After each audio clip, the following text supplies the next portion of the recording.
Royal शेतकरी या कथेचा 76वा भाग आज अपलोड होत आहे। तरी सर्वांनी कथा आवडल्यास आपल्या चॅनलला नक्की भेट द्या आणि सबस्क्राईब नक्की करा।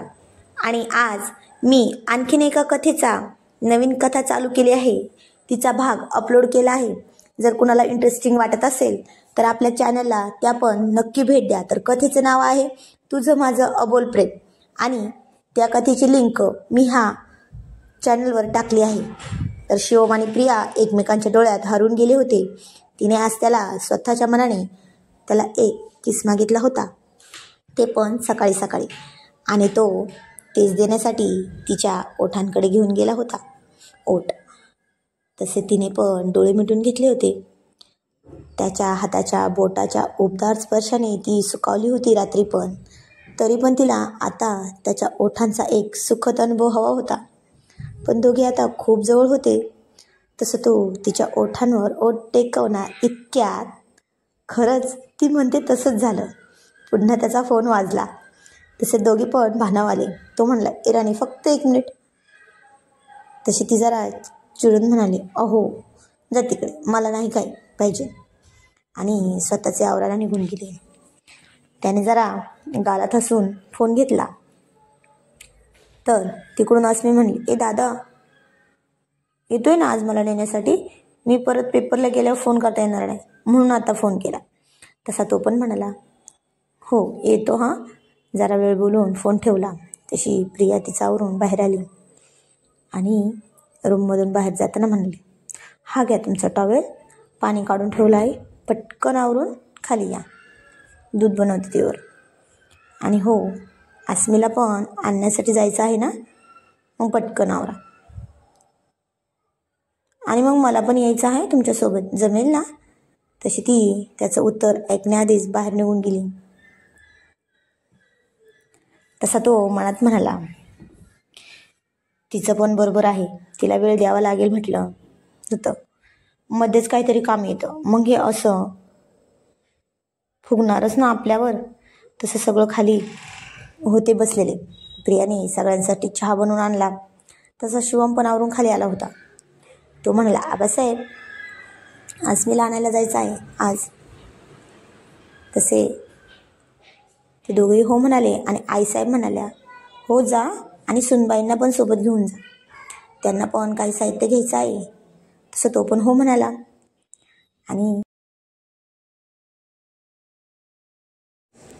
आणि प्रियाला आवाज देत म्हणाला, झाले का? ती म्हणाली, अहो फक्त 5 मिनिटे आले हां।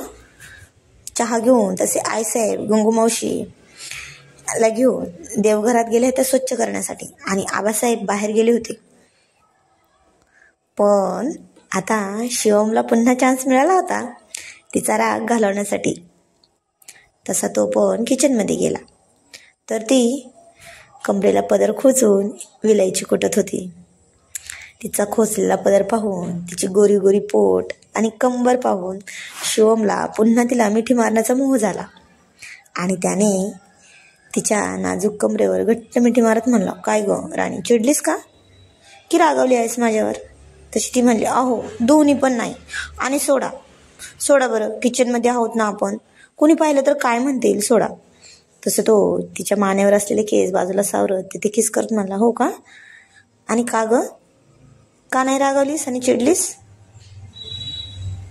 तशी ती म्हणाली, अहो एवढं तर मी समजून घेतलं आहे ना की शेतकरी जीवन जगताना खूप साऱ्या गोष्टींचा त्याग करावा लागतो, बरोबर ना? मग मी ती आपली प्रेमाची असो की हक्काची, त्याग तर करावाच लागतो ना, असं तिने विलायची पोट दुधात टाकताना म्हणली, आणि त्याच्याकडे फिरून त्याच्या गळ्यात हात टाकून म्हणले, हो तर मग काय करणार आज आधी? तसं तो तिला किचन ओट्यावर बसून म्हणाला, आधी तुला हवा तसा किस। तशी ती दोघांच्या मध्ये हात आडवा ठेवून म्हणाली, अहो काय हे, आता नाही हां, मी ते नाही म्हणाले, अहो मी तर कामाचं म्हणते, म्हणजे तुम्ही फार्मवर जायचं आहे की शेतात, की अस्मीला आणण्यासाठी? तो म्हणाला, तू सांग।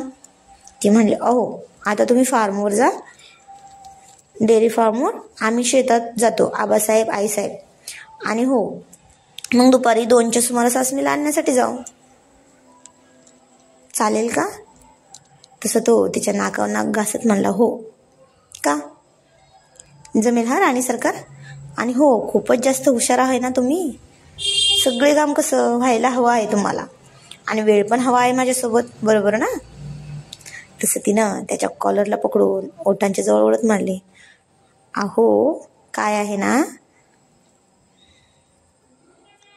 तुम्ही नको आहे, पण आपल्यामध्ये तिसरं कोणीतरी तुमच्या मित्रासारखं आलं तर. तो म्हणला, हो ग, मी तर ते विसरलोच ना. आणि हो, खूप मेहनत घेतली पाहिजे ना आता, मला तर रात्रंदिवस. असं म्हणून त्याने तिला डोळा मारला.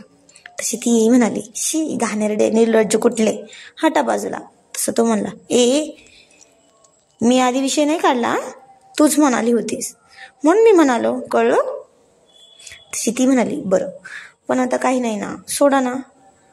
असं म्हणून तिने त्याला त्याच्या हातात दुधाचा ग्लास दिला आणि त्याने ते पिले.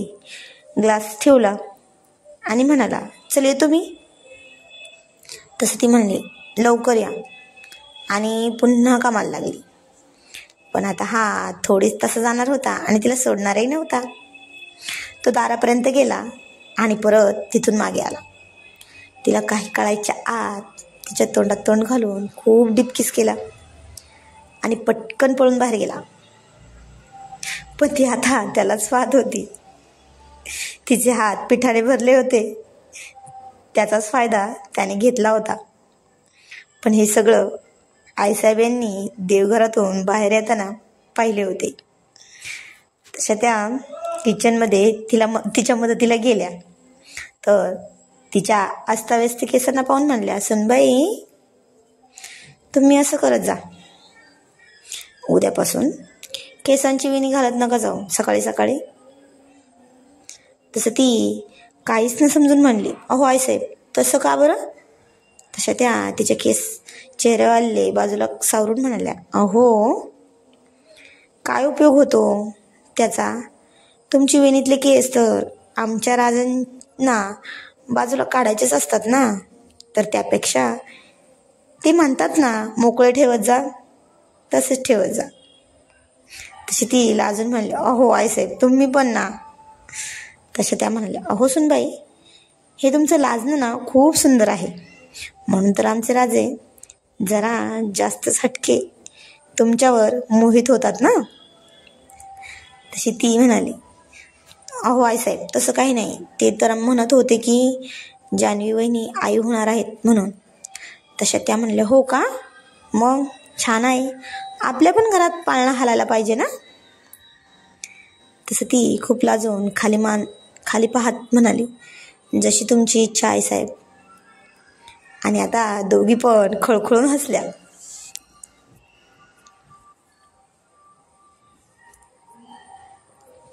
तसं दुपारी तो घरी आला आणि ती पण शेतातून आबासाहेब आईसाहेब यांच्यासोबत गेलेली घरी आली. तिला शेतीची कामे यायची, पण जरा थोडीशीच, कमीच. तसं ते पण घरी आले. शिवम आणि प्रिया अस्मीला आणायला निघाले. शहराच्या गजबजाटातून बाहेर पडून त्यांची गाडी आता शेताच्या रस्त्यावर आली होती. दुपारच्या उन्हाची तीव्रता कमी झाली होती आणि हळूहळू वातावरणात एक शांत थंड हवा पसरत होती. शिवम गाडी चालत होता, पण त्याचे सगळं लक्ष रस्त्याऐवजी बाजूला बसलेल्या प्रियावरच जास्त होतं. ती खूपच सुंदर दिसत होती आज पण. शिवम गाडीचा वेग थोडा कमी करत म्हणाला, ए राणी ऐक ना. तशी प्रिया खिडकीतून बाहेर बघत म्हणाली, बोला काय म्हणताय. पण तीच आधी म्हणाली, किती सुंदर आहे ना हा निसर्ग, आणि इकडे मन एकदम शांत होतं बघा. शिवम हसून म्हणला, माझं मन तर शांत होतंय ना पण तुझ्यामुळे. आणि त्याने अचानक गाडी रस्त्याच्या कडेला लावली. एका मोठ्या आंब्याच्या झाडाखाली थांबली होती गाडी. प्रिया म्हणाली, अहो गाडी का थांबवली, अस्मी वाट बघत असेल ना, चला ना. शिवम म्हणाला, ती वाट बघेल ग, पण मला आता तुझ्या डोळ्यात बघायचं आहे. सकाळी तू इतकी सुंदर दिसलीस आणि आत्ता तर त्यापेक्षाही जास्त छान दिसतेस. आणि आता इथे या शांत वातावरणात मला तुला आठवण करून द्यायची आहे की तू फक्त माझ्या कामाची सोबती नाहीस, तर तू माझी राणी आहेस म्हणून. आणि त्याने गाडीची चावी काढली, सीट थोडी मागे घेतली आणि प्रियाच्या दिशेने पूर्णपणे वळाला. प्रिया थोडी गडबडून म्हणाली, अहो काय करताय, आता नाही, चला घरी. तसा शिवम तिच्या गालावर हात ठेवून एकदम हळुवारपणे म्हणाला, तू आज सकाळी चिडून म्हणाली होतीस ना, नको मला काही, पण मला ते काहीतरी हवं आहे तुझ्याकडून. आणि काहीतरी म्हणजे काय, फक्त तुझ्या ओठांना स्पर्श नाही, तो माझा तुझ्यावरचा हक्क आहे आणि होता आणि राहणार. त्याने तिच्या चेहऱ्यावर दोन्ही हात ठेवले आणि तिच्या कपाळावर एक किस केला. नंतर तिच्या डोळ्यांवर, नंतर तिच्या गालावर आणि शेवटी ओठांवर त्याचे ओठ टेकवले. हा किस खूप दीर्घ, उत्कट आणि सकाळच्या अपूर्णतेची भरपाई करणारा होता. प्रियाने त्याच्या शर्टची कॉलर घट्ट पकडली होती. शांतता आणि प्रेमाच्या त्या क्षणात त्यांना जगाचा विसर पडला. थोडा वेळ झाल्यावर प्रिया स्वतःला सावरत त्याला हळूच बाजूला करत म्हणाली. तिचा श्वास वेगवान झाला होता आणि चेहरा लाजेने लालबुंद झाला होता. आणि प्रिया थरथरत्या आवाजात म्हणली, अहो तुम्ही खरं सुधारणार नाही. असं अचानक असतं का काही पण. तसा शिवम हसत हसत तिचा हात आपल्या हातात घेऊन म्हणला, मी काय सुधारायचं, तू माझ्यावर इतकी मोहित होतेस की मला वाटतं माझा निर्लज्जपणा असणं तुला आवडतं ना, हो ना. तशी प्रिया नकळत लाजून हसली आणि म्हणाली, मला तुमच्या डोळ्यात दिसणारं प्रेम आवडतं आणि मला तुमच्यावर प्रेम करायला मिळतं म्हणून आवडतं. पण चला ना आता लवकर. तसा शिवम तिचा हात दाबत आणि डोळा मारत गाडी पुन्हा सुरू केली आणि मनातच म्हणला, तिचं बरोबर आहे. शेतकऱ्याचं आयुष्य जगताना प्रेमासाठी वेळ काढणं खूप गरजेचं आहे, नाहीतर हे नातं फक्त जबाबदारीचं होऊन बसेल. आणि मी प्रियाला कधीच कंटाळू देणार नाही. आणि पुन्हा त्याच्या चेहऱ्यावर हसू उमटलं. तो तिच्याकडे बघत स्मित हास्य करत म्हणाला, चला. अस्मीला भेटण्याची ओढ पण होती. नात्यांमध्ये नवा गोडवा येणार होता. थोड्या वेळात ते कॉलेजमध्ये पोचले. तेथे प्रियाने पाहिले की कॉलेजच्या गेटवर अस्मी उभी होती, पण एकटी नव्हती. तिच्यासोबत चैतन्य पण होता. तसं ते दोघे पण खाली उतरून म्हणाले, अरे चैतन्य, तू येणार होतास, मग सांगायचं ना, आम्ही नसतो आलो. आणि तसं चैतन्य आणि अस्मीने एकमेकांना पाहून हसले आणि चैतन्य शिवमच्या गळ्यात पडून रडायला सुरुवात केली. धन्यवाद. पुढील कहाणी बघूयात पुढील भागामध्ये.